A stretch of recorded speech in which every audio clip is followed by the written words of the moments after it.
অহনার কারণে বাড়ির ৪ বউকে একসাথে বের করে দিল বাড়ি থেকে।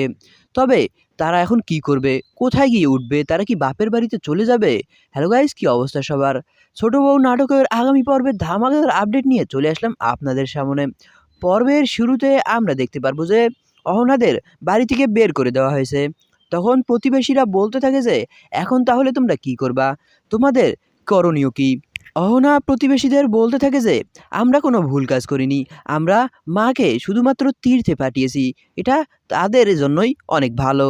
কিন্তু আমাদের পরিবারের লোকেরা এই ছোট্ট বিষয়টাকে নিয়ে একেবারেই বাড়াবাড়ি করছে। অন্যদিকে আমরা দেখতে পাই যে পরিবারের সকলে উঁকি দিয়ে দেখতে থাকে যে অহনা এবং বাড়ির সবাই মিলে কোথায় গেল। তারা সেখানে কথাবার্তাই বলছিল, ঠিক তখনই সেখানে পল্টুর ভাতিজি বলে ওঠে, আমার অনেক খিদে পেয়েছে।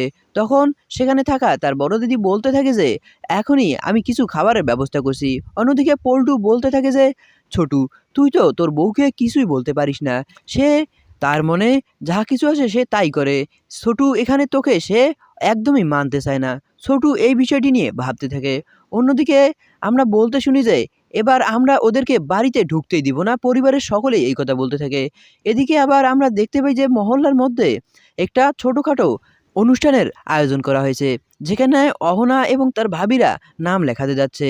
সেখানে সাইকেল প্রতিযোগিতা এবং সেই সাথে গানের প্রতিযোগিতা, নাচের প্রতিযোগিতাও হবে। এটি শুনে প্রথমে বড় বৌদিরা রাজি না হলেও অহনার কারণে তারা রাজি হয়ে যায়। কিন্তু তারা চিন্তা করতে থাকে যে তারা এখন কি করবে, কোথায় থাকবে, আর কি বা খাবে। তখন প্রতিবেশীরা সাহায্যের হাত বাড়িয়ে দেয়। অহনাদের ২ থেকে ৩ দিনের জন্য তারা থাকার ব্যবস্থা এবং খাওয়ার ব্যবস্থা করে দেয়। দর্শক, এই ছিল আজকের পর্ব। পরবর্তী পর্বে তাহলে কি হতে চলেছে? অহনারা কি পারবে বাড়িতে ফিরতে? তা জানতে হলে এখনই চ্যানেলটিকে সাবস্ক্রাইব করুন।